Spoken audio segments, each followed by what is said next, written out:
మనందరం కూడా జంతుజాలం నుంచే పుట్టామని, జంతుజాలంలో మనం జీవిస్తున్నప్పుడు అప్పుడు చేసుకున్న పుణ్య ఫలితంగానే మానవ జన్మ చిట్ట చివరిగా లభించిందని, ఈ జన్మలో ఒకవేళ పాపం చేస్తే కనుక తిరిగి జంతువులుగా పుడతామని అంటూ ఉంటారు కదా, దానికి మీరేమంటారు?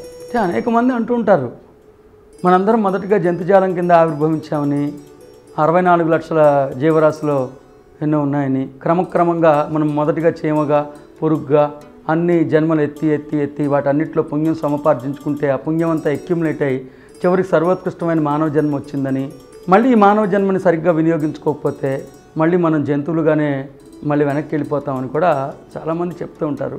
నేను ఎప్పుడూ సాధకులకు చెప్తుంది ఒకటే, మన కామన్ సెన్స్ని మనం కోల్పోవటం వలన అనేక నష్టాలు జరుగుతున్నాయి. ఒకసారి ఆలోచించండి, మనం మొదటగా చీమగా పుట్టి చీమ నుంచి దోమగా మారి, దోమ నుంచి ఈగగా మారి, ఈగ నుంచి ప్రమోషన్ వచ్చి కప్పగా మారి, కప్ప నుంచి కుక్కగా మారి, కుక్క నుంచి పందిగా మారి, పంది నుంచి కోతిగా మారి, ఇలా చెప్తున్నారు కదా. పంది పుణ్యం చేసి కోతి అవటం ఏంటి? పంది ఏ పుణ్యం చేయగలిగింది? కుక్క ఏ పుణ్యం చేస్తే ప్రమోషన్ వచ్చింది? పాము ఏ పుణ్యం చేస్తే పాము నుంచి ప్రమోషన్ వచ్చింది? మళ్ళీ మనం ఈ జన్మలో పాపం చేస్తే మళ్ళీ మనం పందుల కింద మారిపోతాం, మళ్ళీ మనం జంతువుల కింద మారిపోతాం. ఇవన్నీ కేవలం మానవ తప్పిదం, మానవ కల్పితం.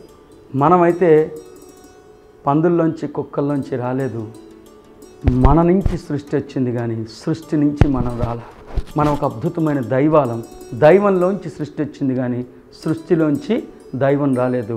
మనం ఈ జంతుజాలాల్లోంచి మనం రాలేదు, ఎప్పటికీ మనం జంతుజాలాలుగా మారిపోము.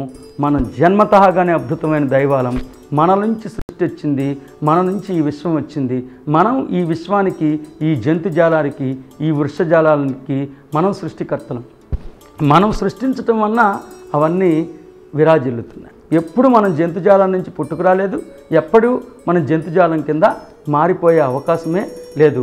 మన పుట్టినిల్లు ఓంకారం, జన్మతహాగానే మనందరం దైవాలం. కాబట్టి ఈ అజ్ఞానాన్ని కూడా సాధకుల మధ్యలోంచి నిర్మోహమాటంగా, నిష్పక్షపాతంగా త్యజించాల్సి ఉంటుంది. నిజంగా మీ అభిప్రాయం కరెక్ట్ అయితే వేదం అహం బ్రహ్మాస్మి అనేది కాదు, అహం పశుపక్షాదాస్మి, ఎప్పటికో నేను దైవం అయ్యాను అనాల్సి వస్తుంది. వేదం అలా అహం బ్రహ్మాస్మి అన్నారు. శ్రీకృష్ణుడు మనందరం ఏకకాలంలో ఆవిర్భవించామన్నారు తప్పితే మనం కుక్కలుగా పందులుగా వచ్చామని అలా, మన నుంచి సృష్టి వచ్చిందని చెప్పారు ఆయన. శ్రీ వివేకానంద గారిచే నిర్వహించబడుతున్న శిక్షణా తరగతులు విజయవాడ, ఏలూరు, రాజమండ్రి, హైదరాబాద్, రాయవరం, ఖమ్మం, తిరుపతి, కాకినాడ, గుంటూరు, అమలాపురం, వరంగల్, సూర్యాపేట, కోదాడ, ముంబై. మీరు సంప్రదించాల్సిన ఫోన్ నంబర్ 9848258366.